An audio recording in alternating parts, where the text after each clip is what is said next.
बिस्मिल्लाहिर्रहमानिर्रहीम। ताहिर साहिब रायविन से अस्सलामुअलैकुम वरहमतुल्लाहि वबरकातुह।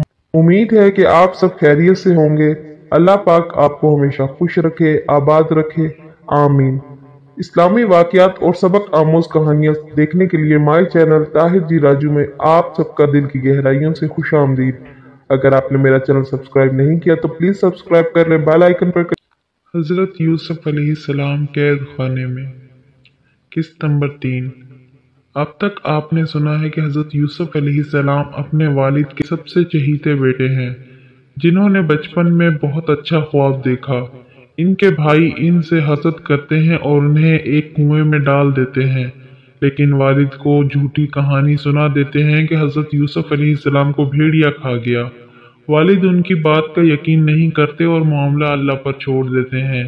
इधर यूसुफ अलैहिस्सलाम को एक काफिला कुएं से निकाल कर मिस्र ले जाता है और उन्हें अजीज मिस्र खरीद लेता है और बहुत इज्जत से अपने घर में रखता है। लेकिन जब हज़रत यूसुफ अलैहिस्सलाम जमा हुए तो अजीज मिस्र की बीवी इनको बहकाने की कोशिश करती है और इसी वक्त शोहर के आ जाने पर वो यूसुफ पर तहमत लगा देती है और उनका इरादा गलत था।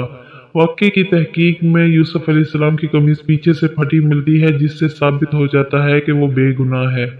अब आके अजीज मिस्र ने हज़रत यूसुफ अलैहिस्सलाम की बेगुनाही साबित हो जाने के बावजूद आपको कैद में डाल दिया ताकि अपने ख़ानदान के ऐब कर छुपा सके और लोग इस किस्से को फरामोश कर सकें। बस उन्हें कैद की सज़ा दी गई और ये एक जुल्म था जो इन लोगों ने आप अलैहिस्सलाम पर किया, लेकिन इसमें भी अल्लाह पाक की हिकमत थी कि इस तरह आपने इन औरतों के साथ मेल जोल रखने से बच गए थे और इनकी शरारतों से महफूज हो गए। हज़रत यूसुफ अलैहिस्सलाम के साथ कैद खाने में 2 और जवान भी दाखिल हुए।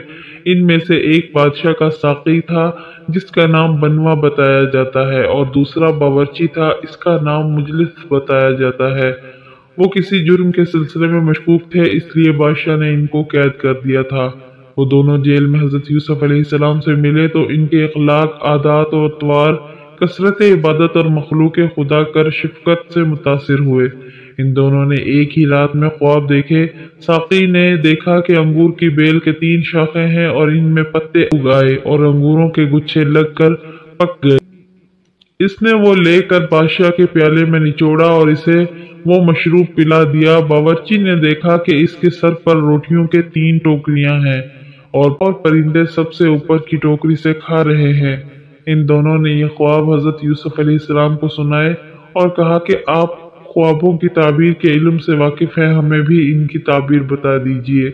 हज़रत यूसुफ अलैहिस्सलाम ने फरमाया, ये सब मुझे अल्लाह ने सिखाया है क्योंकि मैं इस पर ईमान रखता हूँ, इसकी तौहीद पर कारबंद हूँ और अपने मौजिज़ अजदाद इब्राहीम, खलीलुर्रहमान, इसहाक और याकूब के मजहब व मिल्लत का मुतबा हूँ। हम हरगिज़ अल्लाह के साथ किसी को शरीक नहीं करते और ये अल्लाह पाक का करम है कि इसने हमें हिदायत बख्शी और हमें हुक्म दिया कि हम लोगों को इसी तरफ बुलाएं और इनकी इस तरफ रहनुमाई करें। फिर आपने उन्हें तौहीद की दावत दी और माबूदान बातिला की तहकीर व ज़ाफ़ को वाज़िया फरमाया। इस मौका पर इन्हें तबलीग करना इंतहाई हिकमत और कमाल का मजहर था, क्योंकि इनके दिलों में आपकी इज़्ज़त जगज़ी हो चुकी थी, लिहाजा वो आपकी बात सुनने और तस्लीम करने पर आमादा थे और मुनासिब था कि उन्हें इस मुफीद अमर की तरफ तवज्जो दी।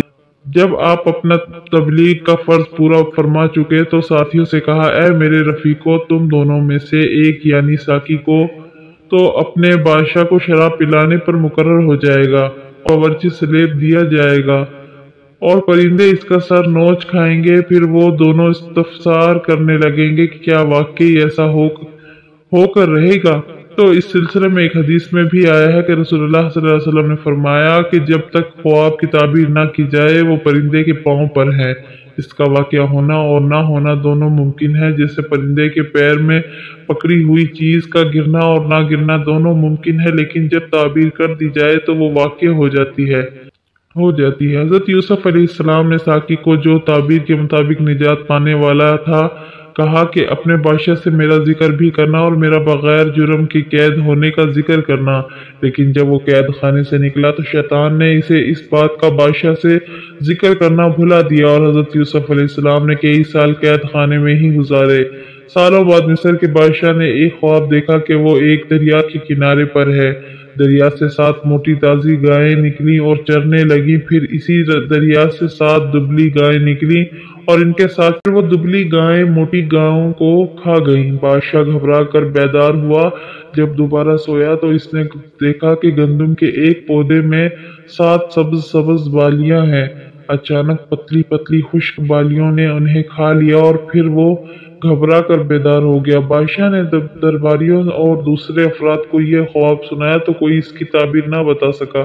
انہوں نے کہا کہ یہ تو پریشان خواب ہے، لیکن ہم میں سے کسی کو اس علم میں مہارت نہیں ہے۔ اس وقت قید سے نجات پانے والے ساقی کو حضرت یوسف علیہ السلام کی بات یاد آئی جو وہ بھول چکا تھا۔ بے شک اس میں اللہ پاک کی حکمت تھی۔ پھر اس نے بادشاہ سے کہا کہ میں آپ کو اس خواب کی تعبیر بتا دوں گا، آپ مجھے یوسف علیہ السلام کے پاس جانے کی اجازت دے دیجئے۔ وہ جب حضرت یوسف علیہ السلام کے پاس پہنچا اور خواب سنا کر تعبیر پوچھی، انہوں نے بغیر رہائی کا مطالبہ کیے بغیر کوئی شرط لگائے بلا تاخیر انہیں اپنے علم سے مستفید فرما دیا اور بادشاہ کے خواب کی تعبیر بیان کر دی کہ پہلے 7 سال شادابی کے ہوں گے اور 7 سال قحط پڑے گا۔ اس کے بعد جو سال آئے گا اس میں لوگوں پر خوب بارش برسائی جائے گی، جس سے زرخیزی اور خوشحالی آئے گی، اور اس میں خوب رس نچوڑے جائیں گے، یعنی انگوروں کا رس اور زیتون اور تلوں وغیرہ کا تیل جیسے پہنیں گی، پھر کرنے لگیں گے۔ حضرت یوسف علیہ السلام نے تعبیر بتائی اور پھر تدبیر بھی سمجھائی کہ دونوں حالتوں یعنی زرخیزی اور قحط کے ایام کے بارے میں ان کی رہنمائی فرمائی کہ زرخیزی کے سالوں میں غلہ خوشوں میں رکھے، صرف کھانے کی ضرورت کے مطابق دانے نکالے، اور قحط سالی کے دور میں کم بیج بوئیں، کیونکہ زیادہ امکان یہی ہے کہ کھیت سے بیج کے برابر بھی پیداوار نہیں ہوگی۔ اس سے آپ کے علم اور فہم دونوں کے کمال کا پتہ چلتا ہے۔ اگر آپ کو میری ویڈیو پسند آئے تو پلیز ویڈیو کو لائک کریں، شیئر کریں، اور مزید اگلے ایک ساتھ دیکھنے اور سننے کے لیے میرے چینل کو سبسکرائب کریں، بیل آئیکن پر کلک کرنا نہ بھولیں تاکہ میری ہر ویڈیو کا نوٹیفیکیشن آپ کو ہمیشہ ملتا رہے۔ دعاؤں میں یاد رکھیے گا۔ اللہ حافظ۔